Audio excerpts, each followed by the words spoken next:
ঝিঙের একটা দুর্দান্ত রেসিপি নিয়ে এসেছি। আজ বানাবো ঝিঙের খোসা বাটা। মাকে যেই বলেছি আজ ঝিঙের খোসা বাটা বানিয়েছিলাম, মা তো হেসে লুটোপুটি, বলে কী বানিয়েছিস? ওই ঝিঙের খোসা দিয়ে বেশ ভর্তা বানিয়েছিলাম। মা বলছে তোরা কি কোনো কিছুই ফেলবি না?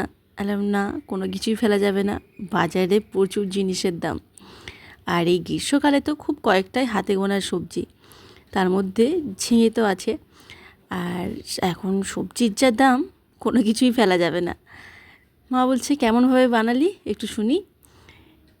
বললাম ফার্স্টে ঝিঙের খোসাগুলোকে বেশ ভালোভাবে ছুলে নিয়েছি, একটু লম্বা লম্বা করে, বারবার জল পাল্টে ভালো করে ধুয়ে পরিষ্কার করে নিয়েছি।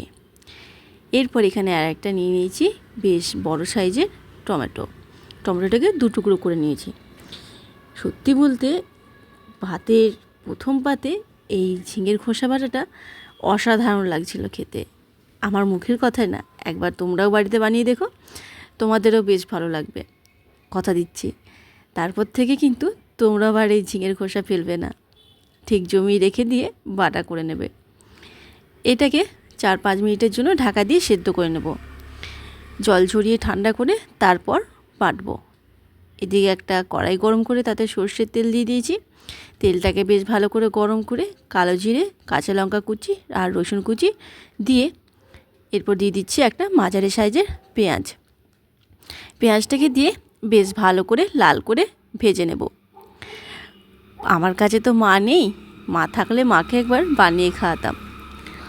এই যে এখানে ঝিঙের খোসাটা, এক টমেটোটা, কাঁচা লঙ্কা আর রসুন একসাথে একটা মিহি পেস্ট তৈরি করে নেব। এবার এটা দিয়ে দেব। আরও একজন এটা খুব তৃপ্তি করে খেয়েছে, সে হলো আমার কর্তামশাই। ও কিন্তু ঝিঙে একদমই খায় না, একদমই না মানে একদমই খেতে চায় না।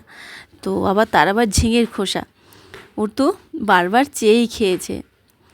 এরপর আর কোনো কাজ নেই, এই ঝিঙের বাটাটা একটু শুকনো করে নিতে হবে, একটু সময় নিয়ে, একটু ধৈর্য ধরে।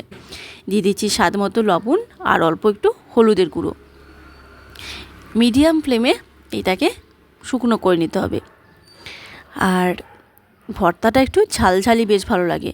আমি কিন্তু বেশ খানিকটা কাঁচা লঙ্কা দিয়েছিলাম, ওই 6-7টা মতন। এইভাবে চেপে চেপে একটু সময় নিয়ে এটাকে শুকনো করে নেব। দিয়ে দিচ্ছি স্বাদ অনুযায়ী একটু চিনি, টমেটো দিয়েছি তো তার জন্য।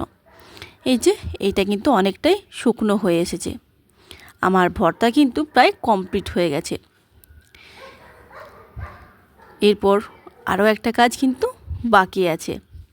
উপর থেকে দিয়ে দেব বেশ কিছুটা কাঁচা সর্ষের তেল। দেখতে বেশ লোভনীয় লাগছে না? তাহলে কিন্তু চটপট বাড়িতে বানিয়ে নাও। এই কাঁচা সর্ষের তেলের ফ্লেভারটা কিন্তু মন মাতানো। আর দিয়ে দেব কিছু কাঁচা লঙ্কা কুচি। রেডি আমাদের ঝিঙে ভর্তা বা ঝিঙের খোসা বাটা। গরম গরম ভাতের সাথে পরিবেশন করুন। আমার রেসিপিটা কেমন লাগলো কমেন্ট করে জানালে কিন্তু খুব ভালো লাগবে। আর বাড়িতে কিন্তু অবশ্যই একবার ট্রাই করো, বেশ ভালো লাগলো।